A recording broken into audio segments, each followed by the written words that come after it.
আজকে একটা হেস্তনেস্ত করাই লাগবো। হোস্টেলে বইও এত পান খাইতে মন চায়। খাবি খা, ভালো কথা, কিন্তু মাংসের এরকমের বেডের সামনে গিয়ে সিট্টি ফালাবি, এটা কেমন? আপু চলো একটা কাম করি, পানের ডিব্বাটাই ফেলাই দিয়ে আসি। এটা ঠিক কথা কইছো। এ ছোট তুই যা, তুই গিয়ে নিয়ে আয়। আমার পানের ডিব্বা কই? তোমরাই কিছু একটা করছো। কি হয়েছে ইরিন, তোর আবার কি হইলো? আমার পানের ডিব্বা কোথায়? পান কি আমরাও খাই নাকি? পান তো খালি তুই খাস। আমি সকালটা বেলাও পান খাইয়া রাইখে গেছি। রাইখে গেছো কে? সাথে করে নিয়ে যাইতি তাইলে আর হারাইতো না। তোমাকে বেডে তো আর রাইখে যায়নি, আমি আমার বেডে রাইখে গেছি। আমার বেড দিয়ে কেডা নিছে? আপু তুমি পান খাই এরকম সিফটি ফালাও কেন? এপিসি তাম, চল কাজ আছে। আমার পানের কোটাও ফালাই দিছো না, আমি মেট্রনের কাছে গিয়ে নালিশ করবো।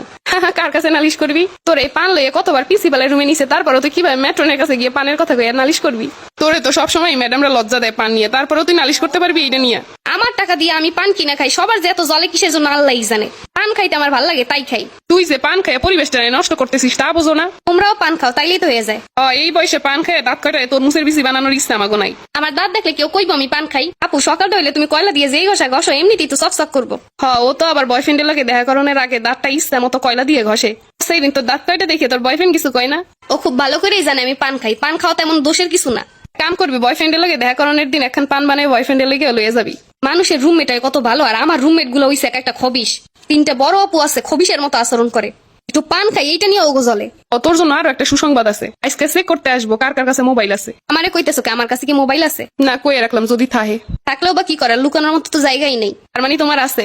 পাশের রুমের বন্যাপুর কাছেও আছে। ইয়ে তার এসদি গেও, সে কোথায় লুকাইছে? এই জায়গায় তুমিও লুকাই তুই। দেখ যা করবে করুক, তো আমারও তো ম্যাডাম প্রতি ভয় নাই। তাও ঠিক, তোরে যেই কইবার হেড স্যারের রুমে নিছে, যদি আমাকে নিত আমরা তো লজ্জায় মুখই দিতে পারতাম না। আমারে তো পান খাওয়ার লেগেই খালি নিছে, এটা তো আর কোনো অপরাধ না। হোস্টেলের ব্যালকনি দিয়ে যে ছেলেদের গায়ে তুই ঢিল মারতি, তারপর যে ওই গলির লোকটায় স্যারের দ্বারে নালিশ করছিল, এরপর ম্যাডামরা কি কইছিল বুঝলে গেছো? আমি কি একা মারছিলাম নাকি? তোমরা তো মারছিলা, খালি দোষ হইছিল আমার। আচ্ছা আমি এবার গোসলে যাইতেছি, কেউ আবার ডিস্টার্ব করবা না। আমি আগে গোসলে যাবো, আমার কাজ আছে, বাইরে যাওয়ান লাগবো। আমি মাত্র বাইরে দিয়ে আসছি, আমার বেশি গরম লাগতেছে। আমি আগে গোসলে যাবো, তারপরে তুমি যাইও। আমি গেলাম, তারপর তুই আসিস। আপু এটা কিন্তু ঠিক না। আমি আগে যাইতে চাইছি, আমার কথা শুনেই তুমি চলে গেছো। তুই গোসলে ঢুকলে তো আর 4টার আগে বেরোবি না। আমি বেরোই না, তোমরা ঢুকলে 2-3 ঘন্টায় বেরো না। শোন, আমরা হইলাম হোস্টেলের বড় আপু, আর তুই আমাকে লগে যা করিস তার থেকে তোর সাথে কমই করি। আমি আর তোমাকে লগে কি করি? তোমরাই তোমার এইটা সেটা নষ্ট করে রাইখা দাও, আমার এই ওয়াশরুমে ঢুকতে দাও না। তোমরা আগে যাই বসে থাকো। আর তুই যে আমরা বাথরুমে ঢুকলে লাইটটা বন্ধ করে রেখে দাও। আমি আবার কবে লাইট বন্ধ করলাম? এখন তো এই কথাই কবি। সত্যি আপু বিশ্বাস করো, আমি কোনোদিন তোমাকে লাইট বন্ধ করি নাই। দেখো অন্য রুমের কেডা বন্ধ করে দেয়। হয় এটা ঠিক কইছো, আপুরা গোসলে ঢুকলে ওই পাশে রুম দিয়ে একটা মাইয়া আসে। অন্যরা করলেও আমারে দোষ দিব। আচ্ছা যাই হোক, ও পাশেও তো 2টা ওয়াশরুম আছে, যা ওইটাই যা। না আমি যাইতেমি না, আমি গোসলই করবো না। তোমরা ইচ্ছা মতো করো। আপু চলো চলো তাড়াতাড়ি, খাবার আনতে যাইতে হইব। তো একটু যা, আমাকে 2জনের খাবারটা একটু নিয়ে, আমার হাইটে যাইতে মন চাইতেছে না।